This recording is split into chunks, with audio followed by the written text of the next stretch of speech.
이번 주 사회적 거리두기 조정안 발표 때 포스트 오미크론 대응체계도 같이 공개될 수 있을 것으로 보입니다. 1급 감염병인 코로나19 등급을 어떻게 조정할지가 논의 중인데 최대 쟁점은 격리 단축 문제입니다. 이영원 기자입니다. 코로나19 감소 추세에 정부는 일상 회복 준비를 서두르고 있습니다. 당장 이번 주 발표될 사회적 거리두기 조정안에서 마스크 착용을 제외한 방역 조치 대부분이 해제될 가능성이 큽니다.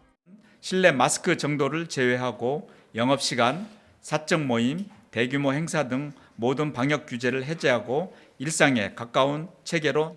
같은 날 포스트 오미크론 대응 체계 발표도 목표로 하고 있는데 핵심은 현재 1급인 코로나19 등급을 어떻게 조정할지입니다. 방역당국 관계자는 2급 하향은 확정적이지만 격리 의무 완화, 기간 단축 여부를 놓고 아직 결론 내지 못하고 있다고 밝혔습니다. 2급 감염병이 되면 즉시 신고 의무는 일률적으로 완화됩니다. 하지만 격리 의무는 결핵, 홍역처럼 일부 질환에만 있는 만큼 코로나19도 여기에 포함할지 논의 중입니다. 모든 환자의 격리 의무를 두는 대신 고위험군에만 격리 명령을 내리는 방안도 검토하고 있는데 어느 경우든 격리 기간을 현행 7일에서 5일로 단축할지가 쟁점입니다.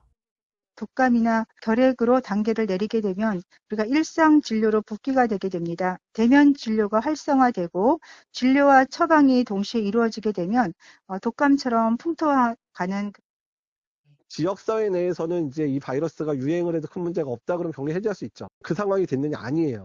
고위험군의 사망자가 300명씩 나오는데 이걸 어떻게 풀어야죠. 각종 근거를 찾아서 병원이나 의료기관 또는 치약시설이 안전할 수 있는 격리기간은 보장을 해줘야 된다는 거예요. 코로나19 등급 하향이 이르면 이번 주 금요일에 발표된다고 해도 실제 시행까지는 다소 시간이 걸릴 것으로 보입니다. 정부 관계자는 관련 고시를 개정한 뒤 행정 예고 기간을 거쳐야 하는데 이 기간도 논의 중이라며 빠르면 이달 말쯤 시행할 수 있을 것으로 예상했습니다. YTN 이영훈입니다.